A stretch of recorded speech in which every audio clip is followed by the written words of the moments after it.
Hey guys, it's Megan again. Um, so a while back I told you I was watching that show Passions, old soap opera from the end of the 90s, early 2000s that used to be on NBC but went to DirecTV or Dish Network or something, before it eventually ended or got canceled or whatever. Um, I cannot believe some of the storylines they pull and how they make it so believable. I mean, something as simple as a mask is going to change somebody's whole look. It doesn't. It changes. All right, you have this tall guy in an episode, a tall Latino guy. He's I'm sure over 6 feet tall, and you have this guy who's maybe 5'6". Okay, how can you mistaken somebody from like this difference in height for who you think it is? Yeah, they have a different mask. They might have a voice box or something that decode this changes their voice, but they're shorter. You're gonna notice something off. I mean, it's not even close. But you're supposed to believe it. Why? Because they're hunched over or something, so they might look like the right person. I don't know. Then you're gonna put some bird statue underneath of some troubled girl's bed, and she's gonna have nothing but uh, visions of something, some pictures that are stuck inside of it of a couple that shouldn't be together, that are, one was married and the other one was just starting with her husband, and, well, no, she just met him, and, it was evidence of an affair that was happening, and you're going to put that under a troubled girl's bed and wonder what, somebody putting it under there, you're going to wonder why is she having this reaction. Well, the girl is supposedly psychic and she's having all these psychic abilities and junk. Well, um, you have all these little hubbub conversations that happen around a room while a girl's supposed to be sleeping, and it's like, go to sleep. No, don't do this. No, don't do that. Don't do it with him. Why are you doing it? You don't have to. I mean, it's stupid. It's like you're sitting there going, who wrote this stuff? I'm sorry. The other day, we're watching a storyline, and I'm like, on a different show, and I was like, oh, this is just going to go this direction. I bet this happens, and this happens, or maybe it doesn't happen that way, but it's the generalization of it. Like, I could have written that better than that. Jamie looks at me and says, our nephew Hayden probably could have written that better too.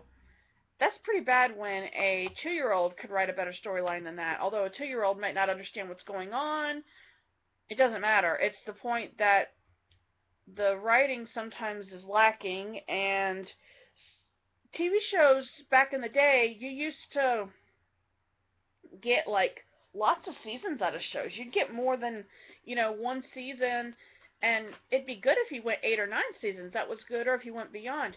Now it's like if you don't have enough people watching it within the first 6 episodes, the show gets canceled. Well, um, not everybody sat in front of the TV back then either, or they didn't have as much stuff on TV at the same time competing, or they didn't have all the social internet platforms that they do now and the different ways to watch stuff. It's hard to gauge, you know, like me. Say, take me for example. I do YouTube videos. I watch Young and the Restless on YouTube. I watch other shows, Passions right now on YouTube. I watch Little Women of LA or Tara's Little Family or Little People Big World. I used to watch uh, other stuff too that I'd watch on YouTube. Well, they're not going to see that as proof that you're watching it. They'll say, "Oh, those are just old videos." They're not counting those. What if you don't watch it the day or the day after? And that's like saying, "Okay, you don't like the show because you didn't watch it when it was on TV and we don't see it on your DVR, so we don't think you watched it." I have a Roku. I have Netflix and Hulu Plus and CBS All Access. I have home internet. I don't have cable. I don't have a DVR because my Roku sort of works as one. It has all the shows. You just pick what you want and you watch it. Easy. So some of the shows I agree now are lacking, and what's bad is I heard a while back that they were trying to do a revival of an old NBC drama that used to be on called Coach. Well, they have since decided not to do that because they weren't getting enough what do you want to call it, enough push, enough people interested in the project. So it was early in production or early thinging, and they just decided to axe it, which was probably smart. Because when I was a kid, I used to watch this show, Boy Meets World. Now they've revived it, had Corey and Topanga grow up, get married, have 2 kids, and it's like Girls Meets World or something. I watched the pilot episode. I tried to watch it in the last couple days, and I have to tell you, it was horrible, in my opinion. Now, when I say horrible, I'm talking, um, it's good for kids and families in that age bracket, but it does nothing for me for stuff that entertains me. You know, it's they've got a lot of ABC Family and Disney Family shows and all those things that are great for young minds. They're great because they show you stuff in your imagination and just it feeds your interest, I guess you'd say. Well, a lot of those shows, you see a lot of these kids who have all this freedom. In real life, you're not going to have it. Your mom's going to want to know where you are all the time. If you're late, you're in trouble. If you didn't finish your homework, you don't get to go anywhere. If you don't do your chores, you have to stay up late and do them. I learned all this stuff growing up. It did nothing, the shows didn't do anything for telling us how life really is. Mm.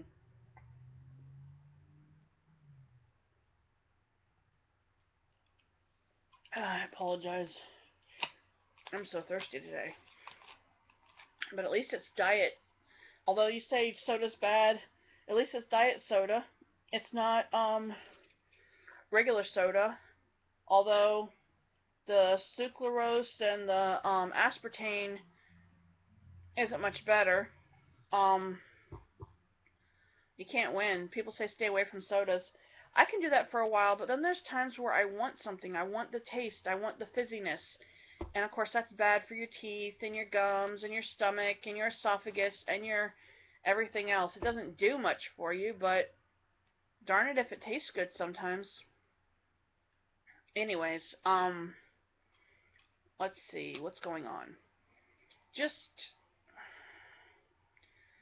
a lot of I'm wondering if a lot of the writers now are ones that used to watch these shows and they want to make something pure again that people have turned into something bad.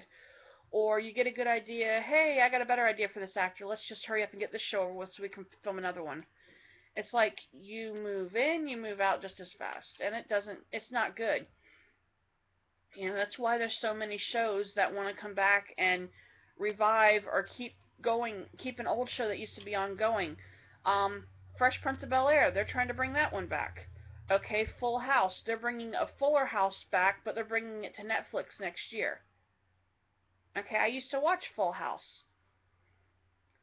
Show was okay. I just recently watched the unauthorized version of Full House, the movie, which was kind of interesting. I don't know. It's just messed up in my opinion because um, it just goes to show you that what they had back in the 90s and the early 2000s is that as good as it's going to get, because I thought the writers would excel higher, not just excel back and then just keep moving forward and try to move the same storyline across. Now,